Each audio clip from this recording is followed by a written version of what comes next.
Evaluation of the economic policy of 1991।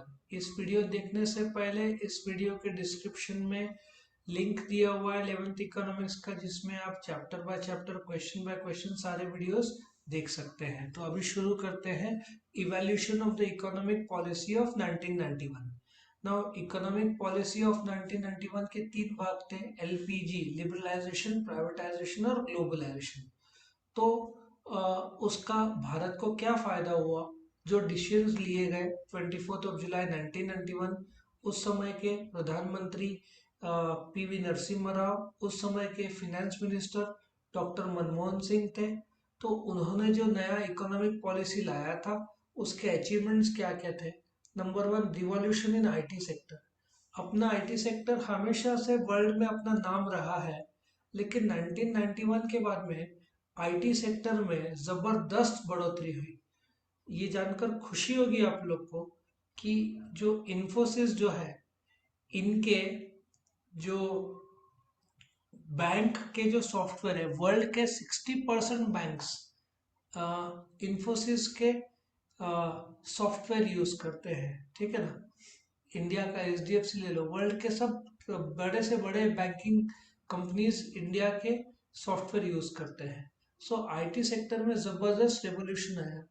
Gross domestic product में करोड़ों रुपया इन्फोसिस ऑस्ट्रेलिया में, अमेरिका में, विप्रो, टीसीएस, महिंद्रा, सत्यम जो है, ऐसे बहुत सारे कंपनीज ने वहाँ पे ब्रांचेस खोले। अमेरिका, यूके, फ्रांस में इंडिया के सॉफ्टवेयर के इतने ज़्यादा डिमांड है।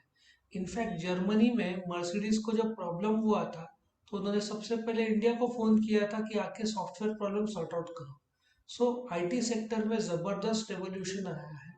आज के तारीख में इंडिया के करोड़ों रुपए का टर्नओवर होता है, और इंडिया के सॉफ्टवेयर इंडिया के बेस्ट ऑफ बेस्ट में माने ही नहीं जाते। आप गूगल का ले लो, माइक्रोसॉफ्ट का ले लो, ये सब टॉप मोबाइल कंपनीज जो वर्ल्ड के हैं, सबके हेड इंडिया के हैं। ठीक है ना। सुंदर पिचाई ले लो, ठीक है ना, जो गूगल का हेड है। सत्या नादेला ले लो, जो माइक्रोसॉफ्ट का हेड है। ये सब इंडियंस है। मेजॉरिटी वर्ल्ड के सॉफ्टवेयर कंपनीज जो है, उसके हेड्स इंडिया के लोग ही है। ठीक है ना। दूसरा, इम्प्रूवमेंट इन फाइनेंशियल फैसिलिटीज। अभी 1991 के बाद में फॉरेन के बैंक्स को इंडिया में आने दिया गया। अब ये लोग हाईली प्रोफेशनल और कॉम्पिटिटिव है, जैसे कि सिटी बैंक आ गया और बहुत सारे बैंक्स जैसे आ गए। ये लोग अपने जो फैसिलिटीज लाए। अब मैं एक एग्जांपल देता हूँ। नासिक जैसी जगह में जब आईसीआईसीआई बैंक आया, उसके पहले नासिक में एक भी एटीएम नहीं था। मुझे याद है, जैसे आईसीआईसीआई बैंक नासिक में आया, राजीव गांधी भवन करके एक एरिया है, उसके ठीक सामने आईसीआईसीआई बैंक ने नासिक का पहला एटीएम खोला। अब लोगों को तो बैंक में पैसे जाकर विड्रॉ करने की आदत थी, तो जैसे ही वो खुला, आईसीआईसीआई बैंक का नाम हो गया, क्योंकि लोग छुट्टी के दिन भी एटीएम से जाकर पैसा विड्रॉ कर सकते थे। अब नासिक में हर एक बैंक के 5-5, 10-10 एटीएम पूरे नासिक में मिल जाएंगे। पूरे इंडिया में फैल गया।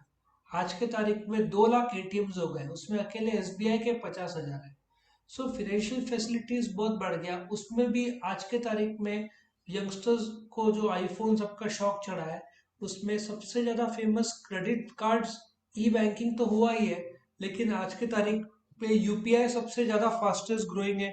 मोबाइल बैंकिंग, इंटरनेट बैंकिंग सब जोरों पे चल रहा है। सबके जो टर्नओवर है, रिकॉर्ड ब्रेकिंग इतना बिक्री हो रहा है। करेक्ट। उसके बाद में एजुकेशन स्टैंडर्ड्स, खास करके कोविड के टाइम में सब कॉलेजेस को टेक्नोलॉजिकल अपग्रेडेशन पे ध्यान देना पड़ा, क्योंकि ऑनलाइन टीचिंग चल रहा था। इनफैक्ट हमको भी, जो हम लैपटॉप यूज कर रहे थे, वो उसको निकाल के बहुत हायर एंड लैपटॉप लेना पड़ा, तब जाकर ऑनलाइन ठीक से होता है। पुराना लैपटॉप तो शुरू होने को, कनेक्ट होने को टाइम लगता था। सो एवरीथिंग, बोलते ना, एजुकेशनल स्टैंडर्ड्स बढ़ गया, फ्लेक्सिबिलिटी हो गया। हमने फॉरेन के कंपनीज के साथ टाई अप किया। इनफैक्ट मेरी एक स्टूडेंट बीबीए कोर्स कर रही है, उसमें कैसा है, ग्लोबल बीबीए बोलना चाहिए। एक साल दुबई में रहेगा, एक साल आई थिंक अमेरिका में रहेगा, एक साल ऑस्ट्रेलिया में रहेगा, ऐसे 3 अलग अलग साल के बीबीए। सो एजुकेशनल स्टैंडर्ड्स काफ़ी इम्प्रूव हो गए हैं अभी। इंडिया का जो इंफ्रास्ट्रक्चर एजुकेशन का बहुत अच्छा हो गया है अभी। और गवर्नमेंट ने खुद ने कुछ 5 से 10 हज़ार करोड़ ग्रांट किए हैं, क्योंकि गवर्नमेंट को पता चल गया कोविड की वजह से कि डॉक्टर्स की कमी है। तो अभी 11-12 मेडिकल कॉलेजेस फटाफट खुलेंगे 1-2 साल में। और गवर्नमेंट ने बहुत सारा इन्वेस्टमेंट किया है ताकि मेडिकल कॉलेजेस खुले, ठीक है, ताकि डॉक्टर्स और भी ज़्यादा इंडिया में आए। इंडिया में करीबन 8 से 9 लाख डॉक्टर्स है। चार्टर्ड अकाउंटेंट भी सिर्फ इंडिया में 2.5 लाख चार्टर्ड अकाउंटेंट्स है, पर ये सबकी संख्या बढ़ रही है। करेक्ट। चौथा, इंक्रीज इन एक्सपोर्ट्स। अपना एक्सपोर्ट्स इसलिए बढ़ा, उसका सबसे बड़ा कारण है कि इंडिया में फ्रूट्स और वेजिटेबल्स ही एक्सपोर्ट करता था। बड़े बड़े मशीनरीज तो अपन इंपोर्ट करते थे, एक्सपोर्ट तो दूर की बात है। तो जैसे फॉरेन कंपनीज आ गए, ह्यूंडई, फोर्ड, मर्सिडीज, इन लोगों ने जो गाड़ियां इंडिया में बनाई वहां से एक्सपोर्ट करना शुरू कर दिया। सो फॉरेन कंपनीज ने जो एडवांस टेक्नोलॉजी यूज करके इंडिया में प्रोडक्ट्स बनाए, वो इंडिया में ही नहीं बेचे, फॉरेन में भी बेचे। और बिकॉज इंडिया में लेबर सस्ता है, तो इंडिया से जो गुड्स बेच के अमेरिका में गए उनको तो सस्ता पड़ता है, इसलिए इंडिया का अमेरिका का एक्सपोर्ट ज़्यादा है और अमेरिका से इंपोर्ट कम है, और अमेरिका को सस्ता पड़ता है इंडिया का गुड्स।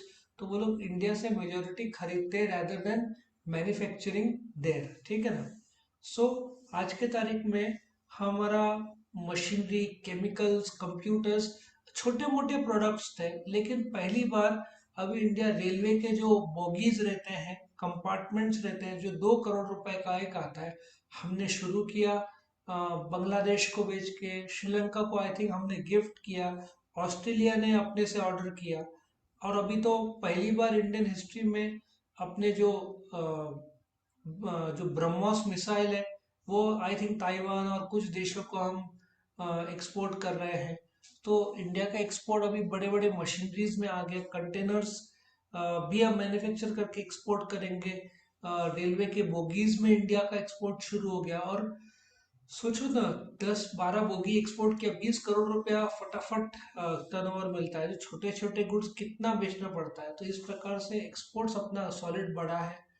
क्योंकि हमारा मेन तो सॉफ्टवेयर और फ्रूट वेजिटेबल्स था, लेकिन अभी बाकी सब प्रोडक्ट्स में भी हम काफी आगे आ रहे हैं। क्रॉपिंग पैटर्न, अभी एक ड्रैगन फ्रूट था, है ना, पिंकिश पर्पल, पिंकिश कलर का। ये सब चाइना अलग अलग से आता था, आजकल इंडिया में खुद हम बनाते हैं। तो क्रॉपिंग पैटर्न डाइवर्सिफाई हुआ। अब जैसे बहुत सारे भैंसे जो है इंडिया के, वैसे तो 58% वर्ल्ड के काउस, बफेलोज इंडिया में ही हैं, लेकिन ज़्यादा दूध देने वाले जो गाय भैंसे हैं इटली के, वो भी हमने मंगाए। यहाँ पे एक सारडा फार्म्स है, उनको ब्रीड करके दूध निकाले जाते हैं, बेचे जाते हैं। क्रॉप पैटर्न्स भी, जैसे अभी वक्त के साथ साथ हमने अलग अलग टेक्नोलॉजी वर्ल्ड का अडॉप्ट किया, जिससे ज़्यादा आउटपुट आ रहा है, कॉस्ट कम लग रहा है और डाइवर्सिफाइड हुआ है, नए नए क्रॉपिंग पैटर्न है। हम सीड्स को मॉडिफाई कर रहे हैं, ठीक है ना। ये सब भी हॉर्टिकल्चर, फ्लोरिकल्चर, मेडिसिनल प्लांट्स, खास करके पतंजलि ने इसमें काफ़ी प्रोग्रेस दिया है और एक्सपोर्ट भी किया है। आई थिंक नेपाल में भी वो लोग प्लांट डाल रहे हैं। करेक्ट।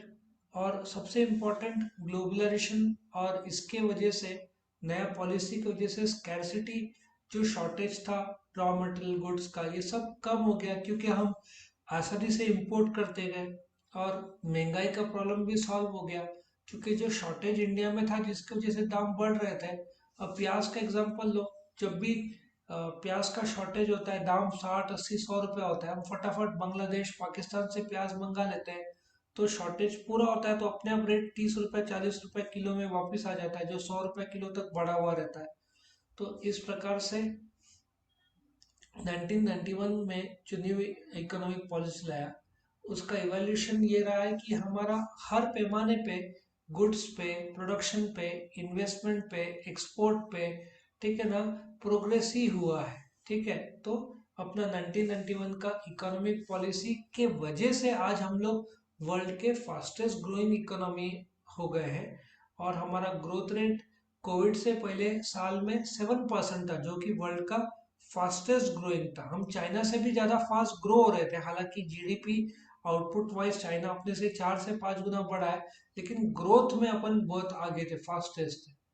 तो वीडियो पसंद आए तो लाइक करना, फ्रेंड्स के साथ शेयर करना, चैनल को सब्सक्राइब करना, और एक्स्ट्रा वीडियोस देखने हैं तो इस वीडियो के डिस्क्रिप्शन में लिंक को क्लिक करो, तो chapter by chapter, question by question आपको सारे वीडियोस मिल जाएंगे। Thank you for watching.